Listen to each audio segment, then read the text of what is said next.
बिस्मिल्लाहिर्रहमानिर्रहीम। नबी सल्लल्लाहु अलैहि वसल्लम वटि औरतूं हुयूं मुस्लमाननि जूं, त उन औरतुनि चयो या रसूल अल्लाह असांखे बैत करायो। त अहिड़ी तरह नबी सल्लल्लाहु अलैहि वसल्लम जीअं जो बैत कराए पियो त पोइ अल्लाह ताला क़ुर जेको आहे नाज़िल कयो। त अल्लाह ताला फरमायो ए मुहम्मद मुस्तफ़ा सल्लल्लाहु अलैहि वसल्लम इन्हनि खां जेको आहे चंद शराइत वठि। सभ खां पहिरियां इहे औरतूं जेको आहे अल्लाह सां गॾु कंहिंखे शरीक न कंदियूं, यानी इन पूरी प्लेनेट अर्थ ते इहे औरतूं गवाही ॾींदियूं त नफ़े जो मालिक, नुक़सान जो मालिक, बीमारी जो मालिक, औलाद ॾियण वारो हिन पूरी काइनात में जेकॾहिं अगरि कोई आहे अकेलो अल्लाह। सभ खां पहिरियां अल्लाह सां गॾु कंहिंखे जेको आहे शरीक न कंदियूं। पंहिंजी मुसीबत में, पंहिंजी ख़ुशी में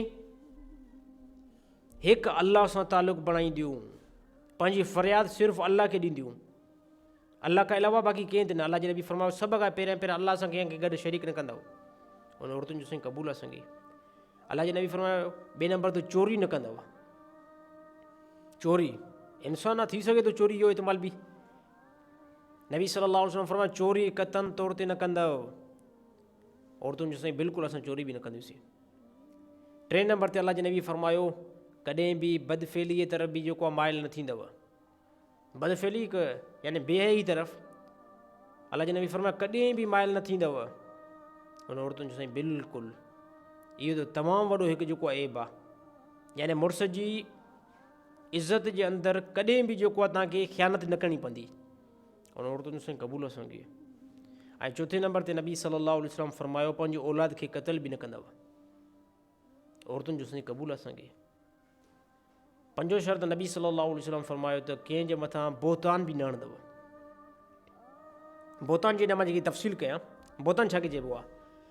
ॾिसो के औरतुनि जे मथां इल्ज़ाम हिकु जेको हणंदियूं आहिनि, चवंदियूं आहिनि फलाणी औरत जेकी आहे अहिड़ी आहे, फलाणी औरत अहिड़ी आहे, फलाणी औरत जेकी हिन सां ठहियलु आहे, फलाणी औरत जो हिन सां तालुक़ु आहे।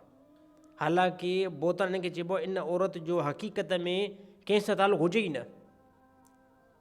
ऐं इहा औरत चए न हिन जो फलाणे सां तालुक़ु आहे। अल्लाह जे नबी फरमायो इहो बोतान आहे। कॾहिं बि कंहिंजे मथां जेको आहे बोतान न लॻाईंदव। उन औरतुनि जो साईं बिल्कुलु क़बूल आहे। कॾहिं बि असां जेको आहे कंहिंजे मथां बोतान न हणाईंदासीं। इन खां बाद में नबी सल्लल्लाहु अलैहि वसल्लम उन औरतुनि खे जेकी आहे बैत कराई आहे। ऐं बैत साईं कीअं थी? साईं बैत ईअं थी त नबी सल्लल्लाहु अलैहि वसल्लम कॾहिं बि कंहिं औरत जो हथ में न पकतो ईअं। हा साईं, जीअं अॼुकल्ह मुर्शिद पंहिंजी मुरीदाणियुनि जो हथु हीअं पकड़े बीठा आहिनि, ईअं था बैत कराइनि। मुरीदाणियुनि खे जेको बैत कराइनि था, हे बिल्कुलु नबी सल्लल्लाहु अलैहि वसल्लम जे तरीक़े खां बिल्कुलु ख़िलाफ़ु तरीक़ो आहे। इस्लाम जी तालीम ई न आई आहे। इस्लाम में मुर्शिद जेको आहे पंहिंजी मुरीदाणीअ मुंहुं नथो साईं पई सघे। साईं भला हथु हथु परी ॻाल्हि आहे। अमा आयशा रज़ियल्लाहु ताला अन्हा फरमायो त नबी सल्लल्लाहु अलैहि वसल्लम कॾहिं बि कंहिं औरत खे हथ जे मथां हथु रखे करे बैत न कराई आहे। अमा आयशा फरमायो आहे त मुर्शिद जेको आहे इन शयुनि खां जेको आहे बचण जी कोशिशि कनि। मुरीदाणियुनि खे बैत ईअं न कराइनि जो हथ में पकतल हुजे। साईं हे गुमराही आहे, हे मुर्शिद जो कमु न हूंदो आहे। इहो मुर्शिद जेकॾहिं अगरि इहो मुर्शिद आहे न, इहो गुमराह मुर्शिद आहे। भला साईं मुर्शिद घर में अची करे वेह, औरतूं जेको आहे फिरंदियूं उहे अथनि मुर्शिद जे घर में जेकी दावत कई आहे। साईं बिल्कुलु ग़लति आहे। मुर्शिद घर में अचे विच में वेह खट ते, इहो मुर्शिद सभिनी माइनि खे ॾिसंदो वेंदो न। इहो गुमराह मुर्शिद आहे।